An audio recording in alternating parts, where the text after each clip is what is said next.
Diets and workouts, you've done the work, so why can't you get to your goal weight? That's because up to 70% of your weight is predetermined by your genetics. So while you've been told that it's all about your willpower, you're actually fighting your biology. Don't do it alone. Found's Doctor Design program uses medication as part of a treatment plan that targets your body's unique biological needs, so that your body works with you and not against you. Take the quiz at joinfound.com to see if Found's weight loss program is right for you. The following is a GoPowerCat.com and Spirit Street production. You've discovered your link to GoPowerCat.com's PowerCat Overtime podcast, presented by Fridge Wholesale Liquor, and it starts right now. Now, let's go to the WTC Gig-Powered Studios. Here's your host, GoPowerCat.com publisher, Tim Fitzgerald. It is the Overtime, the PowerCat Overtime podcast. You ask, we answer. It's a tradition. It's a thing we do every Friday at GoPowerCat.com. Last week got a little bit serious. I don't know what happened, but it was kind of nice when I got to the day where I needed to do production on it. I didn't add hardly a thing because it was serious. Maybe we'll be serious today. Maybe we won't. Who knows? Who knows? Tim Fitzgerald, Zach Carlson. Got his name right this week. And Ryan Gilbert.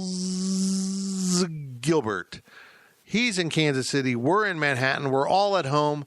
And I have dogs surrounding me. My dogs are going to lose their minds when they ever have to get in their kennels again because mom and dad are going to work. They're going to be so confused. They are so spoiled.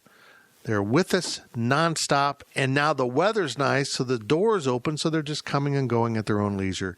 It's fantastic. But I'm locked down. I'm not going anywhere. I'm podcasting my big butt off with both the PowerCat questions, Overtime, and in addition, the Life of Fitz podcast. For a week. This is what I do now. Pretty much just talk. Just blah, blah, blah, blah, blah, blah, blah, blah. The Fridge is our sponsor. They are wonderful. Use their app. Order alcohol. Pay for alcohol online. You can also use their website. And drive up and they will bring it out to you. It's like if Magic Fairies opened a liquor store. Kevin will come out dressed as a magic fairy and put alcohol in your car and you drive home. Unbelievable. Something not often said in society is, thank you, coronavirus. You win that dang day. We should all be kind to the coronavirus. It's just a virus out there trying to live its best life. Let's get going to your questions from Wabash Station. Zach, will you ask us questions now so we can answer? Yeah. Do you guys want to talk about what you've watched on Netflix, or is it still just the same old stuff? Because I finally finished season 2 of Ozark. Yeah? So that's about it. Yeah. I've started something on Amazon. I kind of like... The thing about the BBC is they have 1,000 shows about DCIs, like they're detectives, and there's a new one on there from BBC based on books. I'm watching that. I enjoy those. They're all kind of the same, but different. That makes sense. But that's on Amazon. I've been kind of floating around my services. I'm watching some stuff on YouTube TV. Stars, we get a subscription to that. They've got great programming, and they now have a show called Belgravia, which is from the creators of Downton Abbey, so my wife's digging into that. There's an incredible PBS show going right now called World on Fire about the start of World War II, and Helen Hunt, who went the wrong way with plastic surgery, by the way, is on that, and we've watched one episode, and it was incredibly compelling. Of course, I'm a history freak, so I'm kind of bouncing all over. I'm not being loyal to Netflix. I am slutting around with the streaming services, and that's just how I'm going to roll. He's a very naughty boy! I guess I did start watching Dave on Hulu with Lil Dicky. That's funny. It's all right. I don't know if I'd recommend it, but it's okay. I don't find him entertaining. I don't know how to describe the humor. Very kind of dry. I started watching another show on, it's on Netflix, or I think it was on Netflix, called Afterlife. It's a 30-minute sitcom from Ricky Gervais, British his wife dies and how he's dealing with it, and it's kind of British humor, which I'm a Benny Hill guy, so that's a really old reference. So I've enjoyed that as kind of a quick way to pass 30 minutes, get some laughs in, and it's enjoyable. I don't like. I really watched is the Last Dance, and I'm quite honestly getting really bored of that thing. I don't know about you guys if we'll talk about that later, but I didn't include any. I didn't include any questions of it this week. I actually thought the last 2 episodes with Rodman were a lot more intriguing than the first 2.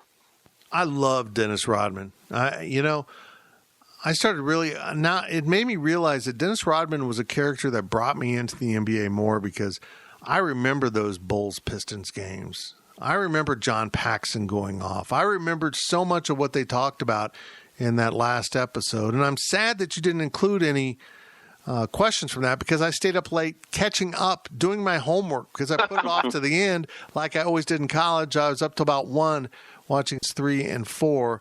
But again, their hopping around got confusing. Dennis Rodman's on the Pistons. Yeah. Now he's on the Bulls. He's back on the Pistons. Now he's on the Bulls. And it's like, come on. Oh, he's with San Antonio for this one. Oh, now he's back in the Pistons. And it's like, what the hell's going on? It annoys the hell out of me. The content is compelling. The production is really disappointing. The storytelling is awful. I think that the production quality is great, but I think that the storytelling is bad. I think that I can kind of see, it's like they tried merging 2 different stories they wanted to tell. They want to tell the Michael Jordan story, but they also want to tell the story of the pieces of the 98 team. And I kind of wish they just wanted to build how the 98 team became the 98 team. And I think that if that's what it's called The Last Dance, that's what it is. But I think that the expectation that this was going to be this amazing Michael Jordan documentary, I think it's kind of falling short of that. I think it's just, and then they don't know what they want to make it. I agree. How many episodes are there? Do we know? Awful. It's going to be 10. So there's 6 more. God, how are they going to do that? 3 There's more so weeks. much fluff in there. I mean, how many more key pieces, though, do we have until we get into the season, I guess? I mean, certainly we've got to hit, where they're actually just talking about the season. And I'm sure the last couple episodes will be the finals and the playoffs. And from a storytelling standpoint, why didn't they just go year by year? Maybe build up the Bulls pre-Michael as Michael's at North Carolina and tell that, and then the first season and then get into the and you can get 10 episodes out of that. Just stick to the story. Last episode we saw 4 different head coaches, didn't we? 4 different head coaches, right? Yeah. And then you throw in Tex Winter, and while yes, I understand who Tex Winter is, I feel like that's going to be lost on a lot of people. He kind of shows up and you're just like, wait, who is this guy? Yeah. And if you have the context and if you understand basketball and the triangle offense, yes, you know who Tex Winter is, but everybody watching that, I feel like that's just kind of going to be glossed over a little bit. I don't think they gave that enough time to explain it to someone who's never heard of him, I think that it's like they're on ADHD and they forgot to take their Adderall. I agree. Can you imagine asking players such as Harden and Westbrook to run the triangle, to not have the ball in their hands all the time? Because that's what bores me about the NBA now. It's just like, I'm the star. I have the ball. I shall shoot the ball, even if it's not the best shot. And I know this guy shoots better from 3-point range than I do, but I'm going to take the final shot because I'm the star. And I just find it boring. And that's what made the Bulls compelling, is that they started to play this beautiful team basketball, spreading the ball out around, and yet Michael Jordan was still the guy you had to stop, and when things were on the line, he would rise up and make plays, but out of an offense. So I don't know. They botched the storytelling, period. I know back to Harden and Westbrook, I know you said that, and that's more kind of when they're both separate. They're back together now in Houston, but, man, that Thunder team from 2011, 2012, they should have won the finals. I know it was against LeBron's Heat, but, man, that was one of the best teams. KD, Russell Westbrook, James Harden, Thabo Sefolosha. Gesundheit. I know that that doesn't ring any bells for anybody, but he was he was my favorite. He was the glue guy that got 10 points and started, but you didn't really hear much from him. But I loved watching that team. They were such a good team. Anyway, starting with real questions from users, from Eric Black TV. During the coronavirus lockdown, what have you done to pass the time that you never considered doing before, or at least never taken the time to do before?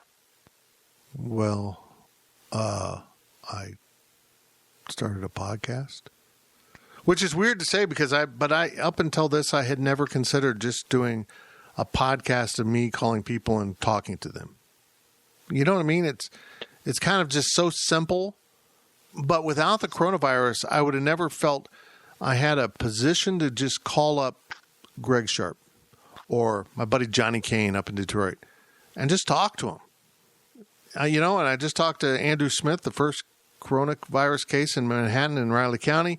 We talked about everything under the sun, and it was an incredible conversation. That would not have happened before this. We just wouldn't have had a niche for it, and I feel like this opportunity has created a way to stretch our boundaries as a website a little bit and provide you with something a little different. And as I've been saying, content that isn't necessarily K-State driven, it's just driven by a K-Stater, me and Mike and the people I know. So I hope to get more athletes on. Just trying to get a hold of them has been a real challenge because they're probably getting a lot of things like this pushed their way. But Zach, you took them knitting. Talk about that. I did not take up knitting, but yesterday I did start. I subscribed to Beachbody On Demand, and I started T25 with Shaun T. Yeah. What? You're going to be so hot. I'm so sore, but I'm going to look so good in July. Hopefully, if I keep it up and I diet and don't go to McDonald's and Chipotle and get Chipotle delivered 3 times in a week, because that did happen last week, basically. Good job.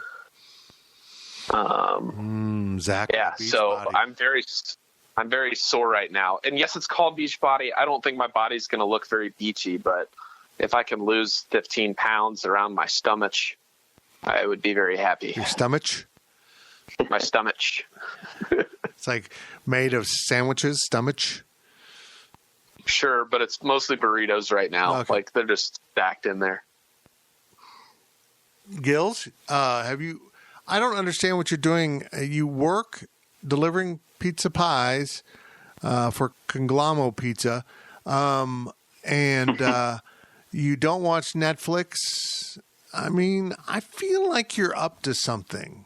Like you're cooking meth, or you're like stealing people's identity online to pass the time. What crimes are you committing during this coronavirus lockdown? Forging people's signatures on their Pizza Hut receipts. That's beautiful. I love that.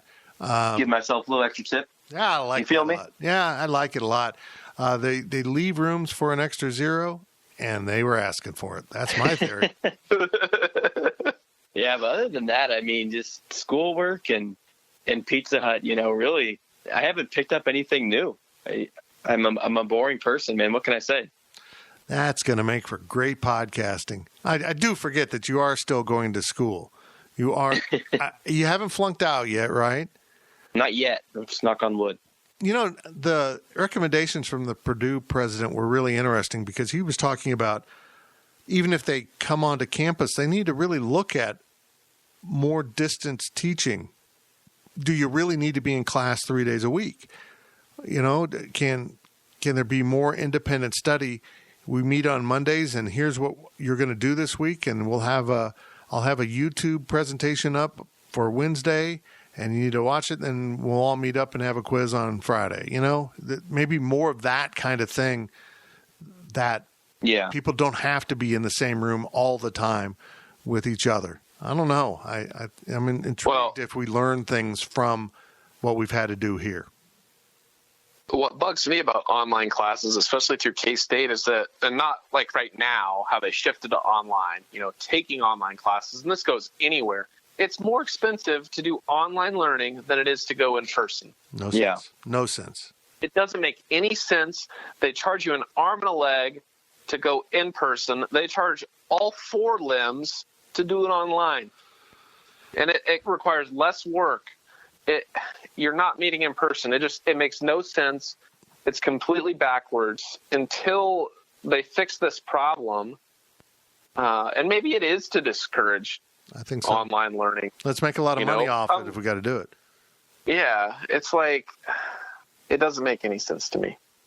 With the coronavirus, with the big lectures with hundreds of people in there, you do not need to interact with your teacher or professor at all. So I think we could easily see those going online. And then you go to the smaller 10 or 20 person classes. That's when it's hands-on work with your professor, and that's not that large of a gathering. So I think that could stay, because if you're looking at it just from coronavirus standpoint, you're not going to be spreading it too much from that. And then going on to the hundreds of people in a big compacted area, that might not be a thing, not only because corona, but you also just don't really need to be there with the professor at all. You listen to him, you take notes, you do your homework, and that's that. So I think we could really honestly see some changes from this. Yeah.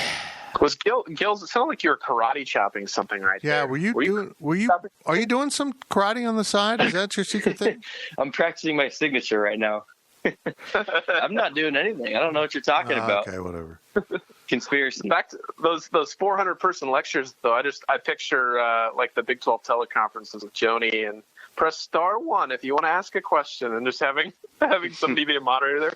Ryan Gilbert from the back of the class has a question. Ryan? How'd you know I sit in the back of the class? Hey, Professor, everybody sits in the back of the class. Come on, man. You know what I learned from speaking to classes the few times that Dr. Smothers had come in and speak to, like, in the big Kedzie lecture hall. When you're standing down there, you see the people in the back. You look over the people in the front. So you're not hiding in the back. That's who you kind of notice the most when you're standing down in front. It's the people they kind of hide when they're down in front because you look over them. It's weird. Plus, I envision everyone naked, and that's weird too. I like social distancing from my professor. That's what I did. I did that too. Always in the back. I was so worried about the coronavirus in the 80s, I just didn't even go to class. Wow. That's what they called it back then? It was called the coronavirus? Called something? It was called the PAPS, blue ribbon virus back then, because we didn't have corona. No, not what I was going at, but okay. From KSU Cat 80, what are your favorite K-State sports stories, and what is your favorite sports story? Oh, my favorite sports story, it was one of those, I was talking to Drew Smith, he was talking about covering the Tyson Holyfield ear-biting fight when he was in Vegas. That's a cool story. My story is covering what year was it when Chris Webber called the timeout and didn't have the timeout in the NCAA championship game, because I'd been covering KU in New Orleans and they'd been beaten in the semifinals. I stuck around for the finals, so I was sitting there and I remember looking at the columnist to my right and saying, "Holy shit, he just called a timeout and they're out." And he goes, "They are." So that's my cool sports story from covering stuff. The best K-State memory I have is the press box in the 2003 Big 12 championship when the meltdown started happening, because between the national media and the Oklahoma media, everyone was so convinced that this was going to be a blowout, not a game. And listening to everyone on their phone scrambling with their editors because they had produced material. They win and they're going to the national title game, and this story's written for the front page, and stop the presses!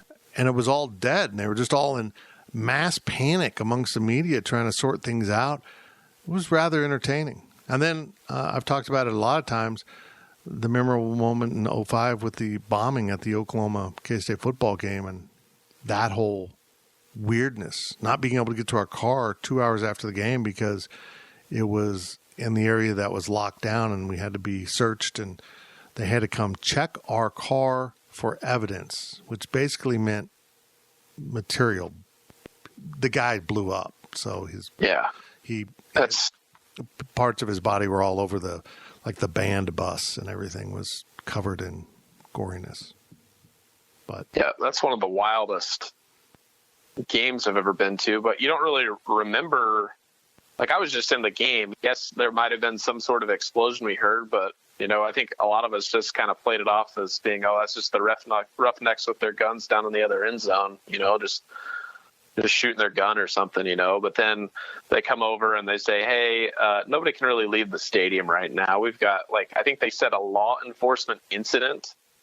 I think it's what they were calling it on the radio as we left, too. They were just avoid these areas. We're just come to find out later what happened. It was interesting. My favorite K-State story, though, is definitely the streak ending in 2008. Yeah, that's a good one too. Even the one where they ended in the long one in Allen, the overall streak, where it was home and road. It wasn't just the home game streak. That was fun watching that on TV. Saturday afternoon. I was in 7th grade. It was just kind of that fluke thing, and it just happened. It was really cool to watch unfold with a team that isn't going to be remembered as ever being very good. Some good pieces like Cartier and Clint Stewart, but other than that, it really wasn't anybody. But I think both Sweet 16 games, that advanced K-State to the Elite Eight, are really memorable. They were really good games. Yeah, both of them. I agree. My favorite sports story, do you guys remember that Nebraska punter who passed away in a car accident? And then they were playing Fresno State. I was actually there. Please don't kill me. I was at a Nebraska game, but I was there. And, they have it's 4th down. They're going to punt, and then they have an empty backfield. And then they take the delay game in honor of that player, and then Fresno State declines it. And then at the end of the day, Nebraska slips away from Fresno State, and they win the game. But that, I get goosebumps right now thinking about that. That was something really special to honor that guy. He also, I think it was a Michigan State punter as well, passed away in that car accident with him. So really, really special there. That's for Kansas State, man. You guys kind of hit everything that was memorable. I love seeing Rodney Magruder become a solid role player in the NBA. Just seeing him for years have to work at it. That's the definition of hard work. We always talk about it. So Rodney Magruder is really awesome to watch him get a nice deserving spot in the NBA. Yeah, I guess if we're talking in-person memories though too, I went to Kobe's second to last game. It was his last road game. Me and my brother, we drove the 4 hours down to Oklahoma City, went to the game, and then drove all the way back that night after just to go see him. I'd never seen him, so it was cool, and it was more than just a Thunder game. Yes, the Thunder were clearly going to win. KD was still there, Russ was still there. It wasn't a great basketball game, but just everyone was cheering for Kobe. Thunder fans, everyone in that arena, it was just chants of Kobe all night. It was cool to see an opposing stadium, cheer so much for another player. I guess another moment for me like that was when Miguel Cabrera, he won the Triple Crown, and he didn't get a hit in Kansas City, but they pulled him in the 4th inning. But it was cool seeing that, big round of applause and standing ovation for him. Being the visiting player, just stuff like that. I love seeing. Just it's more than the game. It's about the sport and recognizing what you're seeing. On the other side of that, though, my most favorite time I've had in the stadium was when the home run derby in 2012, Robbins and Cano getting booed out of the building. That's awesome. That was great. And they changed the home run derby rules after that, saying, yeah, we need to have a home guy. From Ohio Power Cat, we introduced him on the Questions podcast this week, but welcome to the Overtime podcast. If you were a graduating high school senior, would you wait a year before going to college when things are hopefully back to normal, or would you start in the fall with online classes? I would wait. That's a great question. I'd gray shirt. I'd academically gray shirt. I probably, if I had some way to make, ends meet, I'd want to have the full college experience. I don't know that I'd want to go and be socially distant during college. That kind of defeats it. It depends on what you're after. I mean, if you're an engineer or you're going into medicine or something, it's about the learning. I was a journalism person, so the social experience was very important to my growth as a young man and my college experience. So, yeah, that's a good question. It's a great question. what I would do, and if I could go back and do college again, I probably would have done more of this, but I would exclusively do online classes through a community college, through Barton, something else. Get all of those credits that you know you're going to need, and just knock them out. Just start now. Just knock them out, get them done. It's online, and then just go to college. You know, even if it takes you 4 years to do it, you know, I think people are going to understand. I don't think anybody's, even now, I don't think that anybody bats an eye at people taking 5-6 years to finish an undergrad degree, you know. Particularly if they're have working. fun. Yeah. A lot of people have to work to get through. And one of the, you know, a lot more people are starting to take a gap year after high school before they start college. I think that, you know, this is kind of the perfect opportunity for that to become more of a trend. You know, like I've said in previous podcasts about, you know, coronavirus changing the way we do things. I think that a lot of people would want to defer, you know, a year and enter in 2021 in the fall versus doing it now. I think that it'd be beneficial. I don't think that you're going to get the full college experience if you try going late August this year. I just don't think that's brilliant to just take your, you know, those base classes online with the community college and transfer them to Kansas State. After that, those classes won't transfer to a lot of universities, but in the state of Kansas, they will. So it's not a bad idea at all. Yeah, you're saving thousands of dollars, man, when you're doing that, Zach. I wish I would have done the same thing, man. Yep. From King Jim 77. Let's hear the wildest conspiracy theories that you just can't help but believe in a little bit.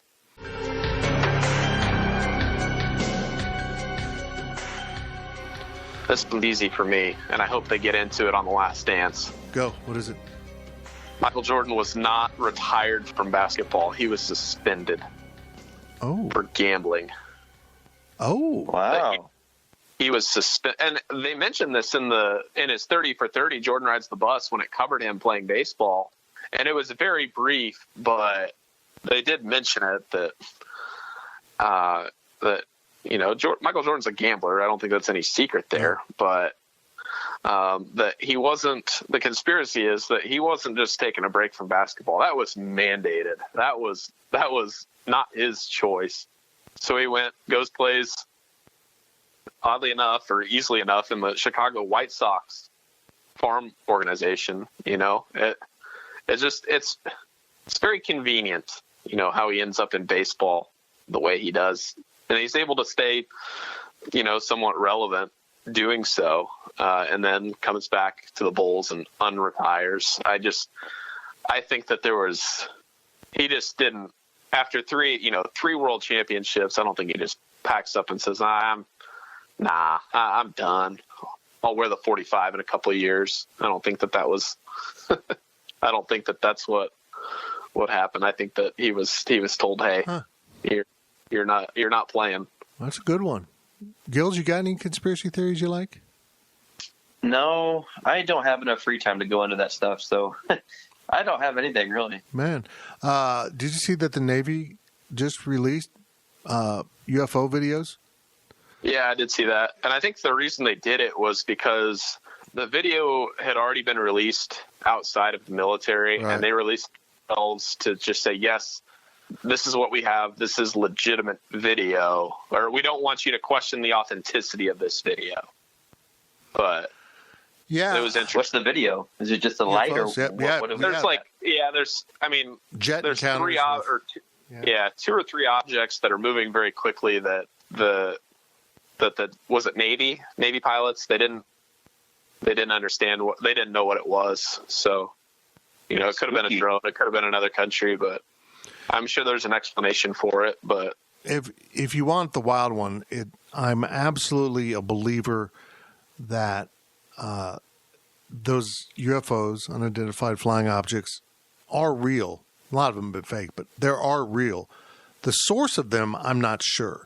I think that a lot of it is our own military. I think we have technology that we don't recognize publicly. But I think the world knows we have it, and that's why they probably are a little bit timid messing with us at times. But I think there's unknown sources too. That's my wild one. I don't know that.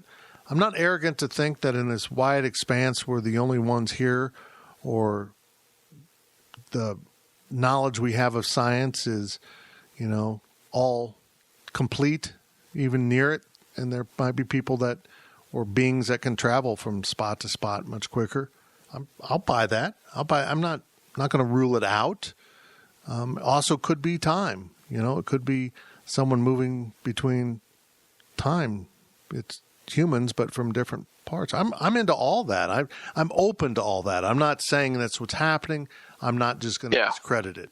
The one that I am convinced is true as a conspiracy theory, and was somewhat confirmed when Becky and I went to the Mob Museum in Las Vegas, an incredible place in Las Vegas. It's the old courthouse, 3 stories of the complete history of the United States Mafia. And as you're walking out, the last video playing is people from the mob talking about the members of the Mafia that had the Kennedy brothers killed because they turned on them. And if you know your history, the last votes in on the night that JFK was elected were from Chicago, which should not have ever been the last votes in. And it gave him enough votes, just enough votes, to win Illinois and thus win the election against Nixon and become president. And then Bobby Kennedy immediately launched into investigating the mob and trying to break up organized crime and their own money. Their father had been a smuggler of alcohol during the Prohibition, so his money was built through the mob. Their entire family fortunes built through the mob, and then they turned on the mob. And I believe the mob killed him. That's my conspiracy theory, and you can't convince me otherwise. You can come up with other theories. The Soviets did it. The Cubans did it.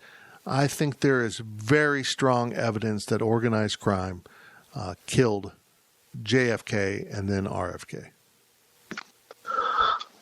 I enjoy, back to the UFO thing, I enjoy conspiracy theories like that. Not that I necessarily believe them, but like the Roswell incident, all the stuff on that. I love the theory that like Area 51 isn't the secret alien base, that like that's the base that the government wants people to think is where they keep aliens and stuff. But then like there's these secondary bases, like there's one possibly like in Utah, but the one I love the most is that there's like this base in New Mexico. And I guess that it might even be like, if you're looking at a map, like on a plane, like on the navigation, it's just like this black dot. Because I remember one of my friends who was flying, and he was flying with someone, and they said, "What is that?" And I'm like, "Oh, you don't want to know what that is." I guess he was like previous military or something, but it's like possibly the spot in New Mexico that's like this like 9-story like underground base of just like haunts and horrors of aliens and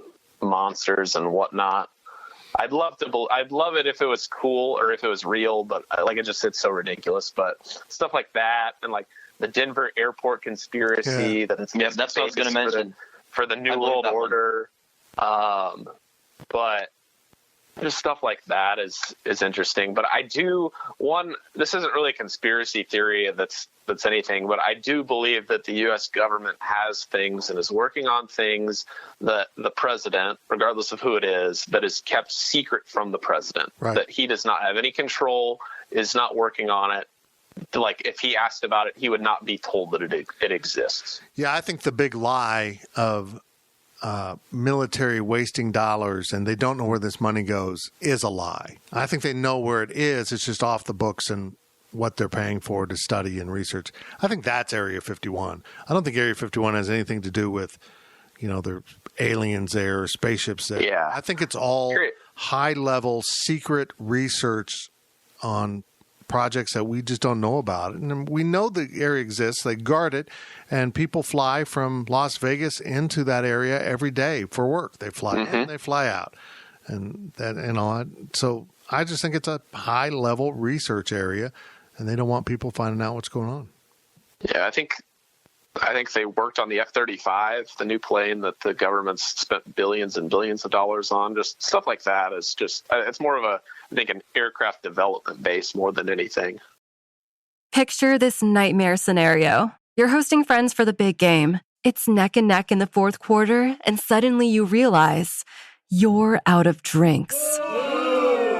You start to sweat. Your friends start to turn on you. You're forced to go on a last-second drink run and end up missing the game-winning touchdown while in line. Terrifying, isn't it? Luckily, you can avoid the drama with Drizzly, the go-to app for drink delivery. With Drizzly, you can shop a huge selection of beer, wine, and spirits, then get them delivered right to your watch party. Compare prices across multiple stores in your area, find the best deals on game day drinks, and get back to armchair quarterbacking from, you guessed it, your armchair. Download the Drizzly app or go to drizzly.com. That's DRIZLY.com today. Must be 21 plus, not available in all locations. Selling a little or a lot? Shopify helps you do your thing, however you cha-ching. Shopify is the global commerce platform that helps you sell at every stage of your business. From the launch your online shop stage, to the first real-life store stage, all the way to the did we just hit 1 million orders stage. Shopify's here to help you grow. Whether you're selling scented soap or offering outdoor outfits, Shopify helps you sell everywhere. From their all-in-one e-commerce platform to their in-person POS system, wherever and whatever you're selling, Shopify's got you covered. Shopify helps you turn browsers into buyers with the internet's best converting checkout. 15% better on average compared to other leading commerce platforms. And sell more with less effort thanks to Shopify Magic, your AI-powered all-star. Shopify powers 10% of all e-commerce in the US. And Shopify is the global force behind Allbirds, Rothy's, and Brooklinen, and millions of other entrepreneurs of every size across 175 countries. Plus, Shopify's award-winning 24/7 help is there to support your success every step of the way. Because businesses that grow, grow with Shopify. Sign up for a $1 per month trial period at shopify.com/Odyssey Podcast, all lowercase. Go to shopify.com/Odyssey Podcast now to grow your business, no matter what stage you're in. Shopify.com/Odyssey Podcast. Moving on from our conspiracies to Estonia Cat. I bought a PlayStation 4 to help get me through the quarantine time. What games should I definitely check out? Young people, answer. Take it away, Zach. See, I included this knowing that I'm probably the resident gamer here, but I'm a very casual gamer myself. I don't play the crazy role-playing games or anything that's not quote-unquote popular. So right now I've been playing Modern Warfare. It's the best. If you've played Call of Duty, this is the best Call of Duty game since Black Ops 2, probably. This is as good as it gets. It's an amazing game. If you're into sports, you can't go wrong with playing Madden, FIFA, NBA 2K. You know, every year the new sports game is as good as it gets. If you enjoy that, that's really all I can help you with.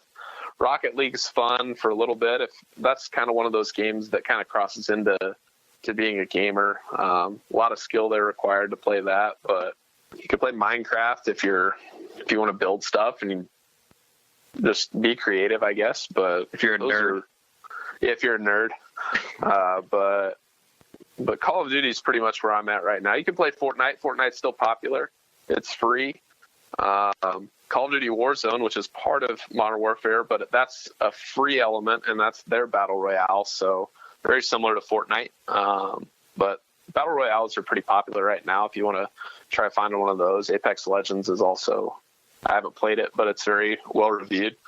So just kind of depends on what you want to play. If you want to play a shooter, if you want to play sports, if you want to do something else. Oh, GTA 5 is like $15 right now until the end of April. So I've actually thought about buying that because I never actually played GTA 5 all the way through. That'd be Grand Theft Auto. Yes, Grand Theft Auto. Very illegal crimes. Speaking of Grand Theft Auto, and you can't do it on a console, but like on computer, there's a lot of these guys that they've created this like cops mod. So like you're actually playing, you can either play the cops or the bad guys, and you're just rolling around, and you actually can like arrest people and just play as cops. It's obviously not an official game mode, but it's just funny watching stuff like that on YouTube where these guys are just playing as cops in a game that you're supposed to commit as many crimes as possible. See, kind of funny. Gills doesn't need to play that game. He's living that game in Johnson County. He's out there doing all kinds of Grand Theft Auto crap, crimes upon crimes upon crimes, and when pulled over, he always has a pizza in his car. Sir, I'm delivering pizza. Some of the people at Pizza Hut tell me to put that on top of my car just for the reason that you won't get pulled over because an officer will let you go just because, I'm working on the front line in the streets of Joco. Yeah. That's really an interest. That would actually be a really good conspiracy. Is can you get pulled? How fast do you have to go before you get pulled over having a pizza livery on your vehicle? Yeah, it's a good question. It's a great question. Moving on to Riley Gates. He asks a question. Who's that? Who? What? The username is Riley Gates. First time question right here. First time, long time. Yeah. I see businesses now doing alcoholic drinks to go. If liquor stores were shut down and you could only get your alcohol from one restaurant, what would it be? And he gives an example like a Nancy from So Long, beer on tap, a fishbowl from Fats. Where would you go to get your alcohol? Well, golly. I mean... Well, one that the fridge supplies. Yeah, but that requires you ordering things that need to be mixed. See, I think the key ingredient in every drink I enjoy is my mouth. So, I mean, how am I going to just buy a bottle of bourbon from Tanner's? How am I going to... I mean, I guess I need Absolute Citron and lemon and a little Sprite and water, and I'm good. I mean, I'm a simple man. Give me some Pacificos. I'm a simple fella. I don't need fancy margaritas or fish bowls or any of that. I guess if I got one thing to go, I would probably order a crap load of martinis, lemon drop martinis from Harry's, and go broke, but I would be so drunk it wouldn't matter that I was financially ruined.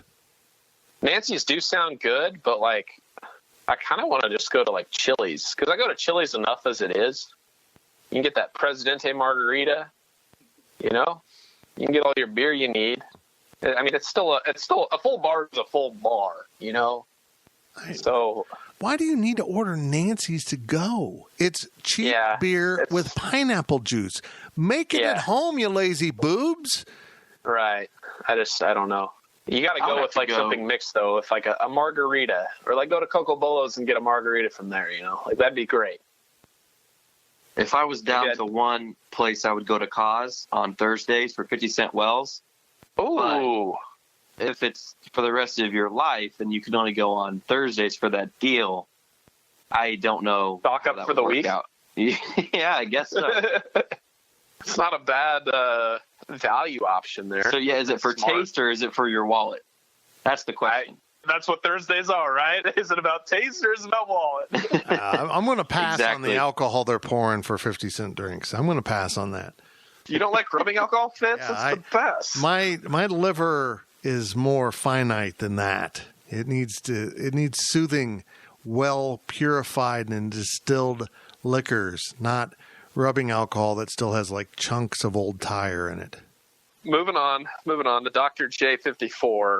There are some Manhattan questions here. Do you want me to list them all, or do you want me to just go one by one? I think going one by one will probably be better here. Yeah, let's do it. One. Okay. So what is something about Manhattan that really surprised you when you learned it? Well, I don't know. Gee, Zach, I got one. Go. I think it's called the Elvira Show. It was this pilot that was shot. I don't know. It was a spinoff of Bewitched or something, but it had this talking cat. Essentially, it was just a pilot, and it didn't get picked up. But you can watch it on YouTube. But they kind of make some Manhattan jokes in it. Not really anything local enough, but it's kind of interesting that that's where it was going to be set, Manhattan. So it would have been cool to see it get picked up. But they had this talking black cat that essentially got translated over into Sabrina the Teenage Witch, which came out a couple of years later than that. So it was kind of morphed into that. So it's kind of interesting, an interesting fact there, I guess. Not really anything about Manhattan itself, but fun Manhattan trivia there. Yeah, I think all the stuff that, I kind of know because I was a tour guide on campus for Manhattan, during my college experience. I knew a lot of Manhattan history that, we're known as New Boston because that's what it was supposed to be. But then a barge of New Yorkers got stuck out here. They were heading towards the Junction City area, and they were convinced to stay. And the bargain was they could rename it Manhattan. So, but yeah, I mean, other than that, no. I'm surprised to find out that Ryan Gilbert's a criminal, but that's not necessarily Manhattan. That kind of spreads across the state. Probably connected to a lot of crime. A lot. That's why we're on lockdown right now. Yeah. Trying to solve this. keeping you safe. I got something really important here. Okay. Speaking of Johnny Cause, I learned when I was in Manhattan that Johnny Cause was actually a mythical creature, or what do you call him? A fable. A folktale. Folktale. A folktale. Sure, that's great. I learned about folk that. hero. So yeah, shout out to Johnny Cause. Yeah, someone created that, and then they named their bar after it, and we've got a giant Johnny Caw in our park. I'm surprised how long it took for someone to capitalize on the Johnny Caw name for any business, whether it's a bar or not. But you can't deny that Johnny Caw's is an incredible name for a bar in Manhattan. It really is. I'm surprised how long it took for somebody to come up with it, because I don't even remember, when was Johnny Caw erected in City Park? You said erected. Is it the 60s or the 70s? Okay. 1955. 1955? Did you look That's it up? what it says on the wiki. Yes, sir. No, gotta believe the wiki. Yeah, no, that's interesting. Okay. It says 1966 was the construction, but it was created in 55. The folk tale, I guess, was the story. The folklore behind it was created. Okay, so it was the 60s. So it's possible. Right. It's possible at some time in the near future we will have at the other corner of City Park the K-State mask statue. Oh, shut up! Go away. All right, another question. What is something about Manhattan you would like to see changed? I'd like more daily flights at the airport. I feel like Manhattan could have more daily flights. But damn, my hometown of Salina got into it and stole the Denver flight. I feel like we're spinning our wheels here with small airports an hour away from each other, fighting for customers. It just kind of sucks. I mean, it seems like Manhattan would have been a good hub for that. I mean, when you're in Salina, you're an hour and a half away from the Wichita airport. An hour away from Manhattan. I don't know why they got essential air service in Salina. I don't understand that at all. I don't even know if it's part of the essential air service anymore, but I know that is it? I know Salina's. Okay, well, I think Salina themselves are subsidizing the flights for the most part. Yeah. That they put up the money. I think that the flights that go through Hayes, I think that the Hayes aspect of it, I think that probably is essential air service, but it really didn't help. I know that the airport director of Manhattan wasn't particularly thrilled with Salina picking that up. No, I mean, this airport it'd be really helpful to this entire region, Salina included, if it also had Denver and maybe, I don't know, some kind of East Coast or Atlanta, anything like that got you out into bigger hubs all around the country. Having Chicago and Dallas is wonderful, but you'd like to be able to go west and probably south. And there's been a lot of talk about one of the D.C. airports getting a flight because between the United States Army and now MBATH, there's going to be a demand for that on a regular basis. And it's government money that will pay the quicker purchase. They'll pay the big dollars that you pay when you buy a ticket late. Yeah, I just looking at, it'd be, I'd love to have more flights. And that's probably the same thing I'd change, more flights. But just the realisticness of, where they'd go and what airline it would be, it's just kind of hard to put the pieces in without seeing, I guess, what the demand is for these final destinations. And I wish Tuttle Creek was clear. I wish Tuttle Creek was, just its foundation leads to it being a really murky, muddy lake. Yeah. I wish it was a pretty lake. It's just not a pretty lake. It's pretty to look at, but not to be on. I agree. I wish there was another golf course. Really? I'd put another golf course somewhere. Not necessarily that it can sustain it, but just I think that the country club is a little too short of a course and a little tight. I still like playing the country club, don't get me wrong, and I hope that the country club is here for years to come.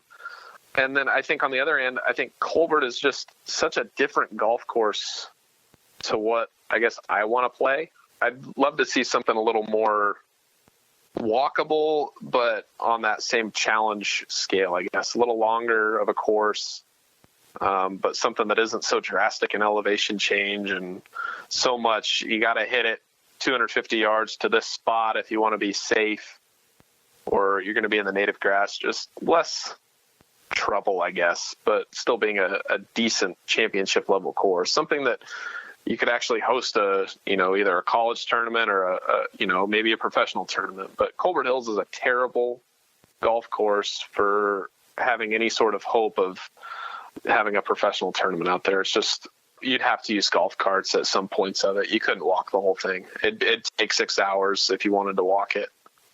I would have there be less road construction, which I guess I would change. I would want better roads. I'm getting really sick and tired of all that construction. It's constant, just constant. Yeah.